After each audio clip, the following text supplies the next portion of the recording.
So congratulations. How does it feel to have a UK visa after a refusal?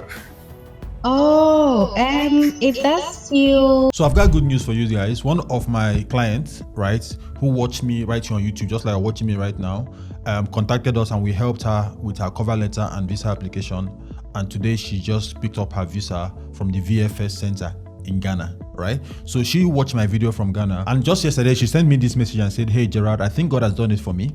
I say this because I just watched your video again. That's my video where I said that this is how to know if your UK visa has been approved even before you receive your passport, right? So she watched that video and said, VFS just emailed me to pick up my passport. Thank you so much for your help. I said, congratulations. This is some good news. Send me the picture of the visa. And she sent me the picture of visa down here, right? I'm going to be showing that to you guys in a jiffy. So what happened and what was her case? Because her case could be the exact same case that you have right now, right? So let's take a look at that. So I'm going to scroll all the way from the beginning of our conversation, right? So she watched my video on YouTube here, and she clicked on the first link in my video description. The link is still below this video right now, right? So you can click on it and get in touch with me. So she clicked on it, and of course, after making payment, the link redirected her to this WhatsApp, which is my WhatsApp. And of course, I got this message: "Hi Gerard, I just paid for the 60 minutes no agent visa consulting on Seller. Can you give me a date and time?" I said, "Is this about your refusal or first time application?" I sent an email from Ghana in refusal. So this is where she sent me her refusal letter. This was 30th of May, so towards the end of May. So this is where she sent me her refusal letter. So you are self-employed, annual income of this amount of money and all of this thing. So we took our time to go through all of these refusal reasons that was given to her. And after that, I got on a call with her. She sent me the cover letter that she wrote herself, right? She watched my video and wrote a cover letter by herself, which she used for this application, right? Unfortunately, it didn't work because her visa got refused, right? So she now reached out to me, and this is where I called her. I gave her a call, right? So after I told her that I have reviewed your visa letter, can we have a call now? She said, please go ahead. And I called her for 53 minutes, which is almost an hour. We spoke, right, about the reasons why her visa was refused and how to remedy the situation. Of course, after that, she decided that she wanted us to go ahead with the application on her behalf, right, and write a cover letter for her. So we did all of that, but because she was in Ghana, I had to send her a payment link to pay for cover letter and the other stuff, right? So this is where we received the payment received. Thank you, kindly share your documents. So she sent us all her documents through my email. She sent all her documents zipped inside my email. So I now took my time to actually go through this document. So throughout the process, I was asking her questions. This is where I said, I have a few more questions for you. We'll drop them for you. The files labeled Bank of Africa are not accessible, and so there are some documents I couldn't access, right? So I had to tell her to make it accessible. So she sent some of these forms that I needed, right? Like for instance, in Nigeria, if you register a company, there's a document from C something that shows who the owner of the business is, the shareholders, the directors, and stuff like that. So I asked her for that equivalent for Ghana, and she sent those things to me, right? So I took my time to go through all of this, right? Even the Bank of Africa bank statement and all of those things. I went through all of them, and I now wrote a cover letter for her. So this is where I sent her the cover letter, right? And I said, kindly review what we have done and get back to me, right? So that's exactly how I work. You send me your documents, right? I take my time, go through it, and write a cover letter for you. Then I send it back to you for your approval. And once you approve, then of course we'll move forward to the next stage. I talked about the issues that was raised by the entry clearance officer, which is the ECO, right? And of course the clarification, and talk about the documents I provided to explain those situations and all of those things, right? So I sent this to her. She went through it, and after going through that, we now filled her application form. And just yesterday she said, "Hey Gerard, I think God has done it for me because I watched your video again. VFS Global emailed me to pick up my passport. Thank you so much for your help." I said, "Congratulations, this is good news. Send me a picture of your visa." She said, "We'll pick it up tomorrow and send a picture to you, but I didn't get an email from UK Embassy." I said, "That is good news. If you were refused, you would have gotten a refusal letter." So the fact that I didn't get an email from UK VI, right? You just got an email from VFS telling you to pick up your passport meant that her visa has actually been approved, right? So I explained that to her. She said, "I wasn't sure, so I went back to watch your video. Thank you so much. I will send you a picture tomorrow." So I said I sent this emoji, and today she just sent me a picture of her visa right here. So she sent me a picture of her visa. This is it right here. here, right? Multiple entry, CVC with her name, expiry date 6 months, right? Nationality Ghana, no work or records of public funds. So it's a visiting visa, it's a tourist visa. So I said, congratulations. She said, thank you. You helped me greatly. And I said, the pleasure is all mine. So this can actually be you, right? This can actually be you.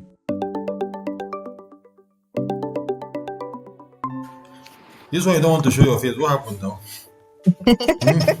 I thought You know the I'm fact that very you got your visa, I'd be very happy. You'll be like Gerard, anything. I'm not shy again. no. That's my personality. I'm not out there like that. I like to hide it. Oh, no. You have to change. You have to change that too. Oh, I will. I'll try. You have to change that. You should consider making videos on YouTube about your clothing line. No? Yeah, that won't be bad at all. Exactly. You know. So congratulations. How does it feel to have a UK visa after a refusal? Oh, it does feel okay. My only regret is not speaking to you, communicating with you quite early. Maybe in the start of the process, I guess I wouldn't have to have gone through that. But God always has a way of doing things, because the edge with which I reached out and I communicated, I do believe that was God leading me. Like I told you before, you just came up my feed. There were other options, but you stood out of the many for me. So, and I was taking a risk, because of course we live in two separate countries. I didn't know how that was going to work.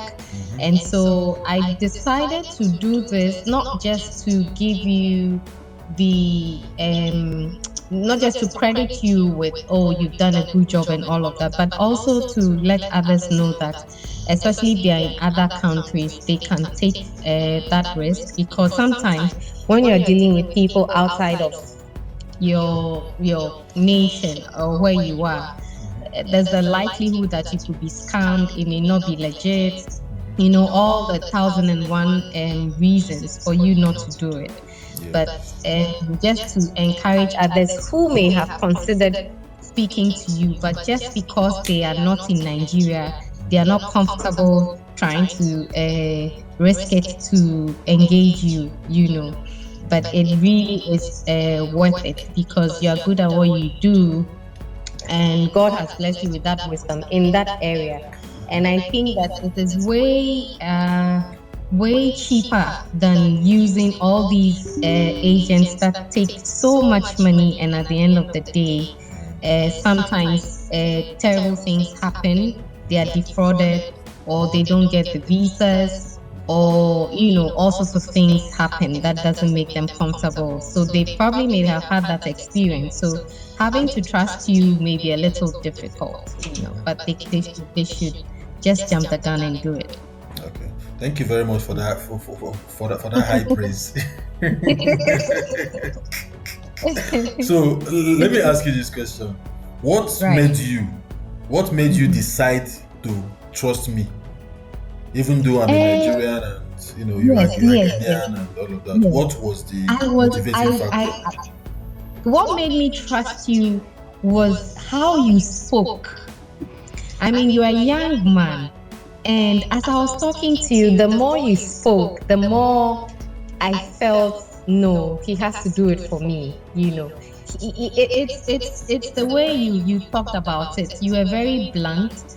You sounded very honest and very matter of fact. Like you didn't beat about the bush. You gave me instances of course I had seen your videos, so I've seen that you also had similar experiences, but other people's experiences, and you didn't try to I don't know what the English word, you didn't try to make it look like everything that you had done, you had been successful at it, even with others that you had done it for.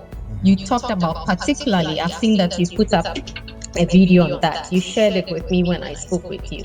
You talked about a lady that you had helped and the person still got refused, even in spite of all that you did.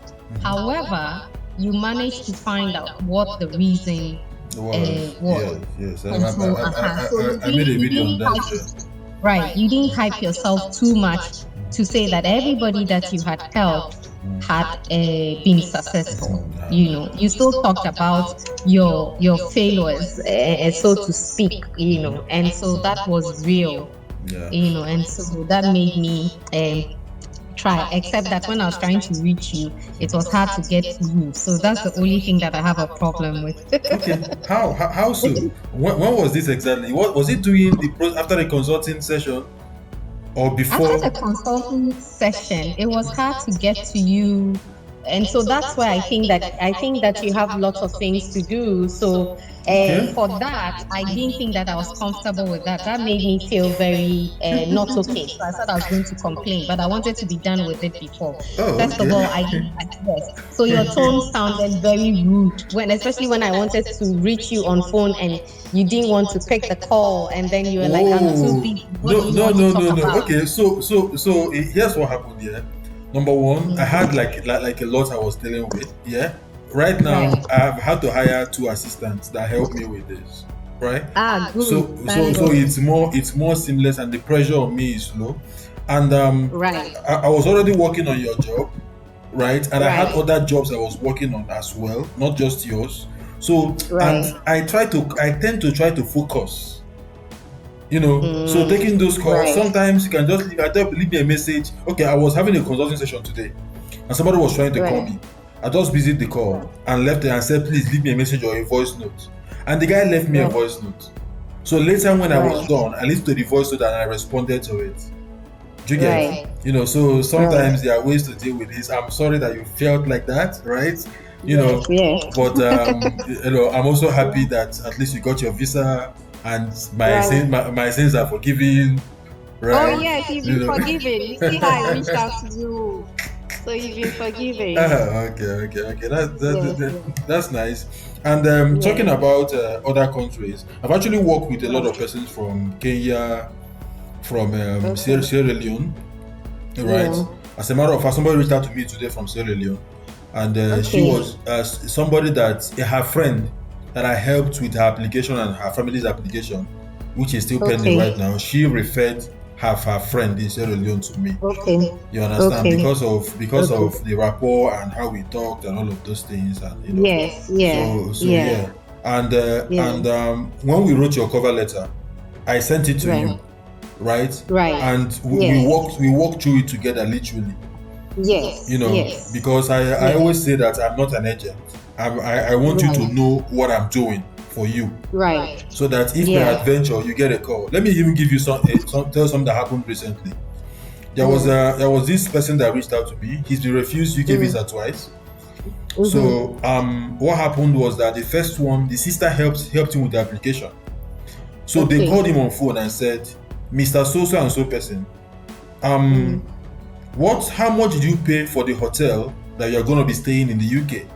He didn't know.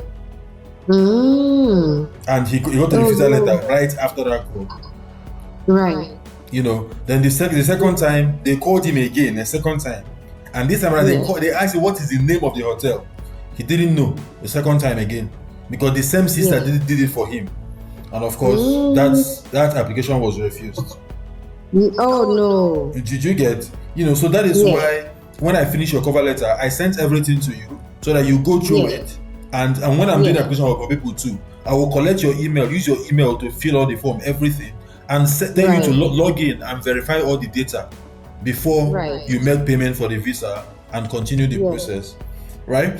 So I understand the fact that my face is out there, right? And you said that I'm a young man. I'm not that young. Forget about how I look, right?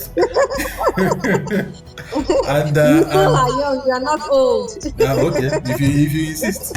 And another thing is that integrity is very important to me, right? Very. That integrity is very important to me. My name is very important to me, and I'm sure that if I come into Ghana and call you, and say this and this and that, you would be there literally. So it's important. It's important that that integrity, that relationship, that is very important. Yes. So I want to say congratulations to you. And thank you very much. Thank you too for being a part of trusting me through the process, right? And I wish you the best of luck. Thank you. Right? Thank and you very I'm looking much. forward to you introducing more customers to us as well. Oh yes. You don't know how I've told lots of people about you, even before I got it. Oh, interesting. Even before, I just really believe in you. Like you said, your name is important, so you've made your work very credible. It's easy to be comfortable. Having you do it, and like you said, you build a rapport with your clients, so they find you like a friend. So it's so easy to be to just let you have access to every information that they have and share with you. Yes. The I'm woman definitely from coming back when I'm doing the second one. So no, get ready. I will be here, but we'll charge you a little more. The woman from Sierra Leone, I was surprised. She sent me. I wanted to pay for visa. Normally, when we are paying for the visa, I will send it to you to make payment. Then I will now log in and continue the process. So she sent me her card to make payment. I was surprised. Then the next thing, she sent her husband's card to make payment for her husband's own. Then when we were doing the total score, those two cards were not working. She said that she has a US bank account. She now sent me her US bank card to make payments. I was like, wow. Wow, that's how much trust she gave you. Exactly, and I was surprised.